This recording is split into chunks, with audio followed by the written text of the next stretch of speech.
Welcome to St. Matthew Online. We're so glad that you've taken a moment and given yourself time to connect with Jesus and to connect with us here at St. Matthew. You're welcome here, and we would love to connect with you. Part of how we do that digitally is with our app. You can get that app from your favorite app store and download it. In that app, you can share prayer requests, you can connect with us, and then we can share with you things that we believe God's calling us to do here in this valley and how you can be a part of that, but also across the globe and how you can partner with us in doing God's work across our planet. Or you can check us out online at www.stmatthew.org. There you can give and give prayer requests, and you can share part of who you are. So again, we can get to know you and connect in real ways. During this series, we are going to be looking at some of the parables of Jesus. Now, there are a multitude of parables within the New Testament, and each of those parables can be broken up into different categories. During this series, we're going to be looking at parables of grace, 3 specific parables of grace. And we would love for you to read along with us, engage, study the parables, and get to know more about what Jesus is trying to say to us from these beautiful stories of grace.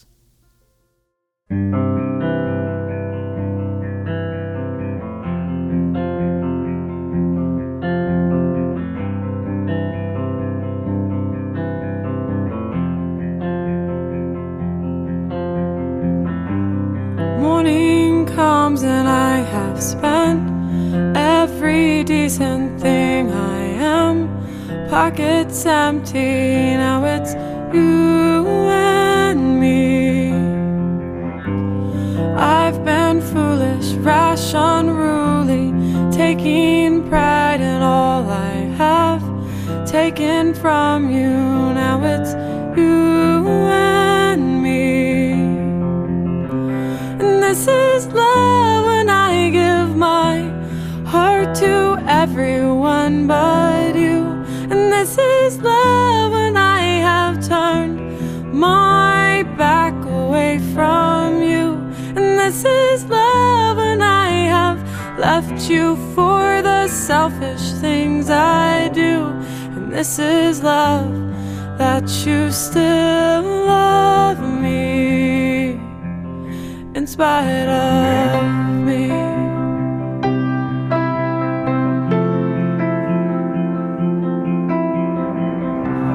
Seconds pass and I think back to every time I have said I am sorry. Now it's you and me. So can I say these words again, even with the things I've done? I broke your heart, now it's you and me. This is love when I give my heart to everyone but you. And this is love when I have turned my back away from you. And this is love when I have left you for the selfish things I do. And this is love that you still love me in spite of me.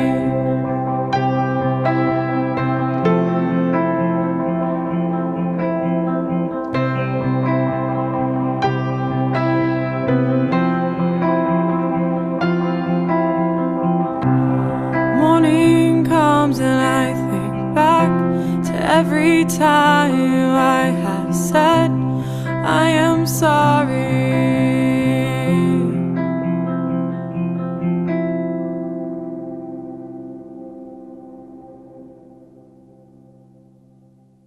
So if you've been wondering what matters to Jesus, let me give you some direction.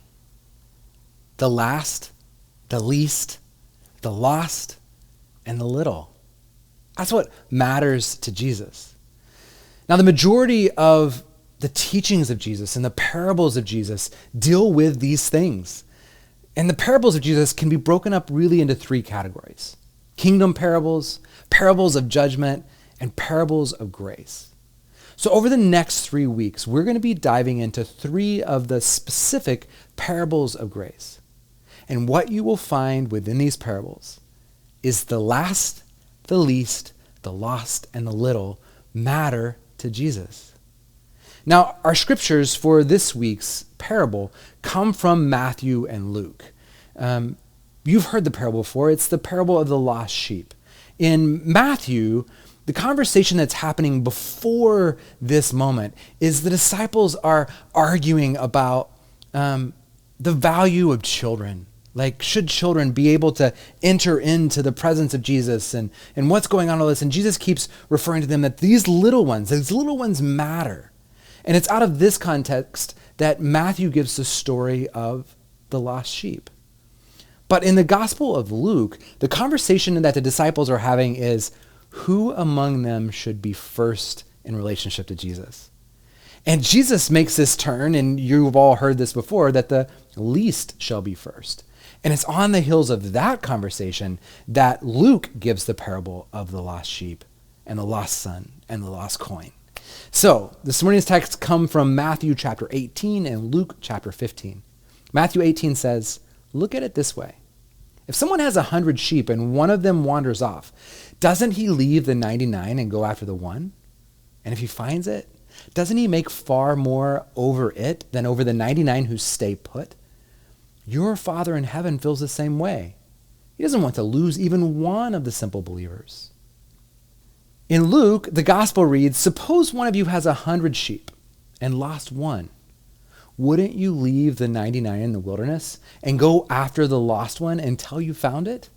And when found, you can be sure that you would put it across your shoulders, rejoicing. And when you got home, call all of your friends and neighbors saying, celebrate with me. I found my lost sheep. Count on it. There is more joy in heaven over one sinner's rescued life than over 99 good people in no need of rescue. In today's parable, we're looking at that which is lost. Now, lostness is Jesus' cup of tea. He finds lost things. It's a part of who Jesus is. This parable is crazy. When you think about it, none of us would respond in the way that Jesus is recommending. If you're a shepherd and you have 100 sheep and you lose one, would you leave the other 99 in the wilderness to go find the one?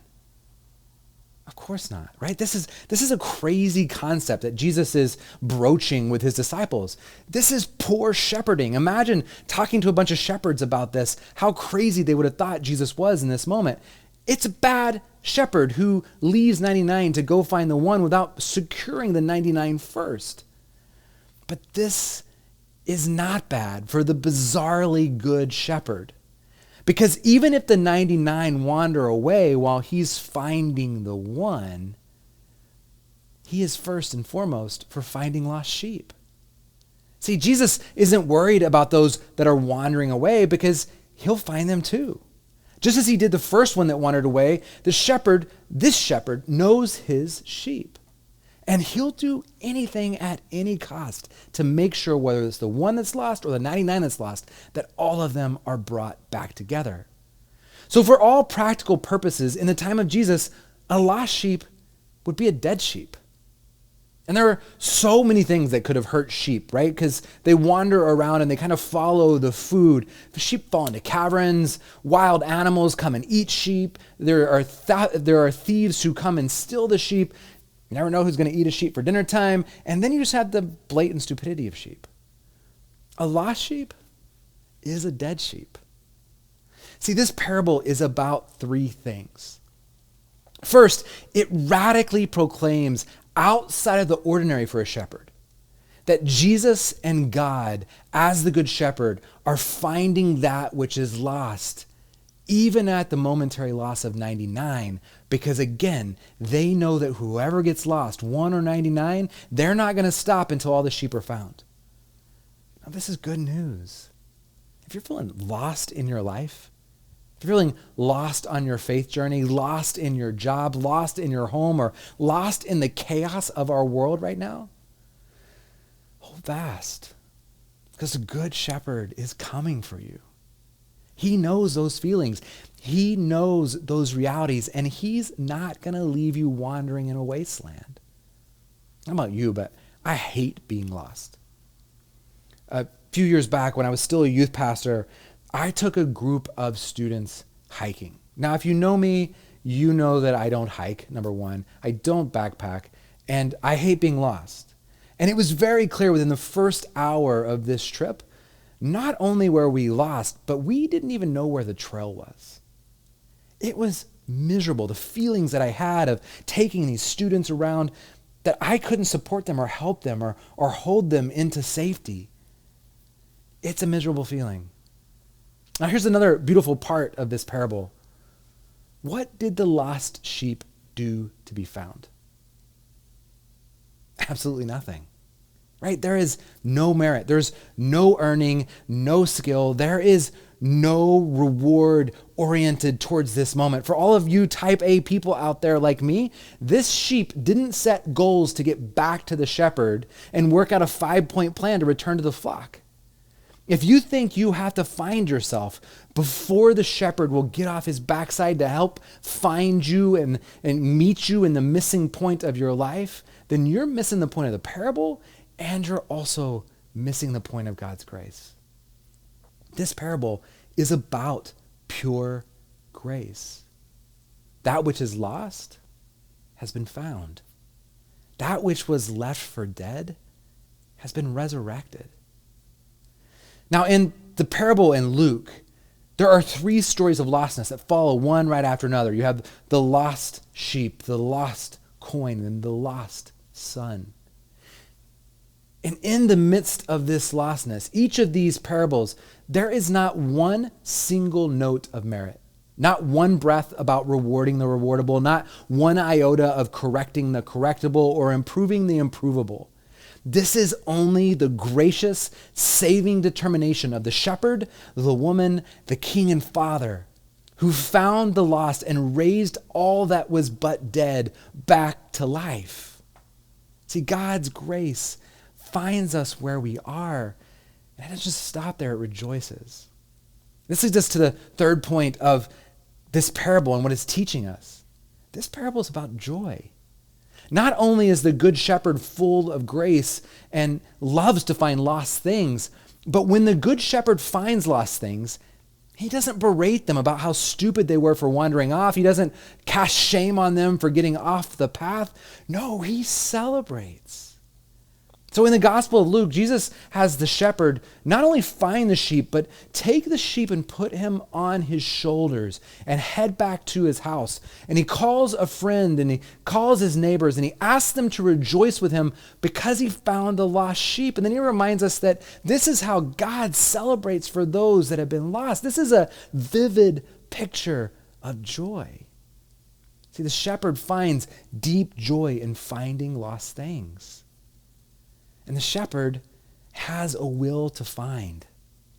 He's consistently and constantly seeking. And this seeking and finding is rooted in joy, and it actually sprouts out of joy. The word kara, joy in Greek, has a meaning of a depth of assurance and confidence that nothing is ever lost forever.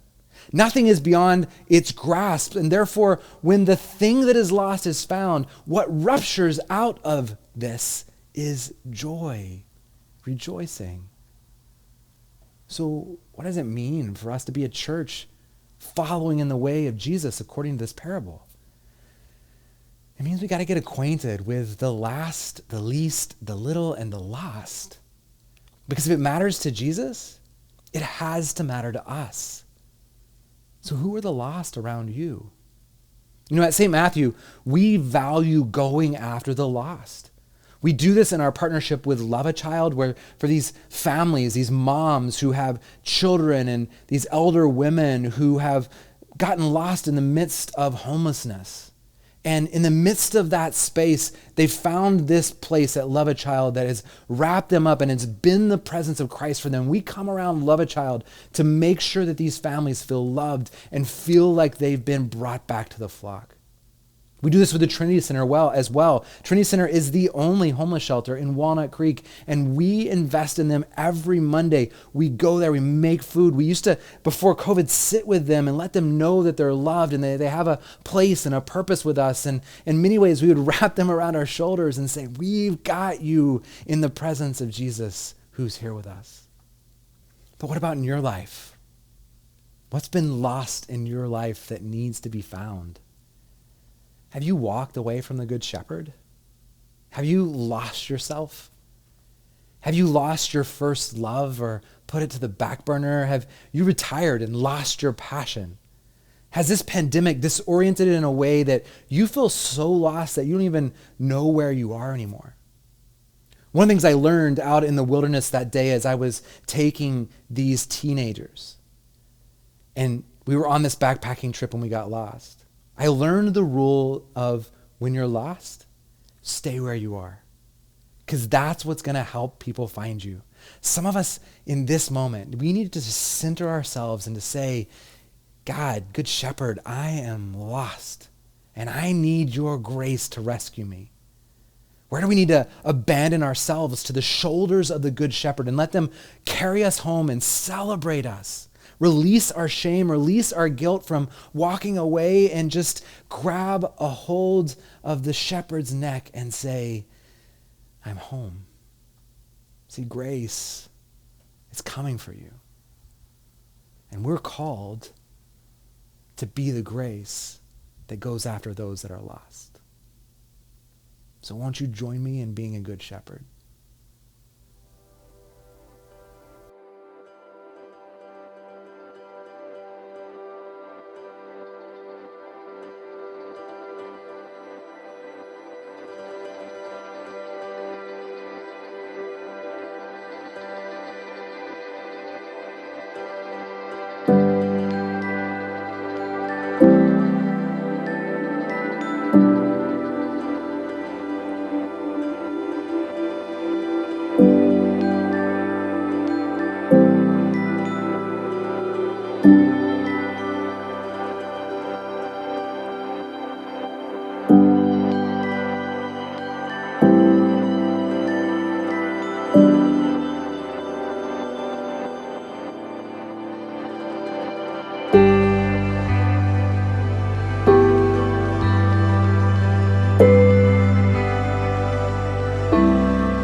At St. Matthew, we practice rhythms. Rhythms are just a way for us to fall deeper in love with God, deeper in love with our neighbor, and deeper in love with ourselves, the greatest commandments of God. And so the rhythm for this week is threefold. The first two are about journaling. Sit down with your journal, center yourself in whatever lostness that you find yourself, and begin to write about what it feels like for you to be lost. Connect to that place and ask the Good Shepherd to find you, to wrap you around his shoulders, and to carry you home into grace. Secondly, spend some time journaling about people in our culture and in our world, in our neighborhood, who are lost. And then finally, pick one of those groups or one of those people and go out as the Good Shepherd, being the hands and feet of Jesus and reaching out to those that are lost. Join us as we journey together through the parables of grace.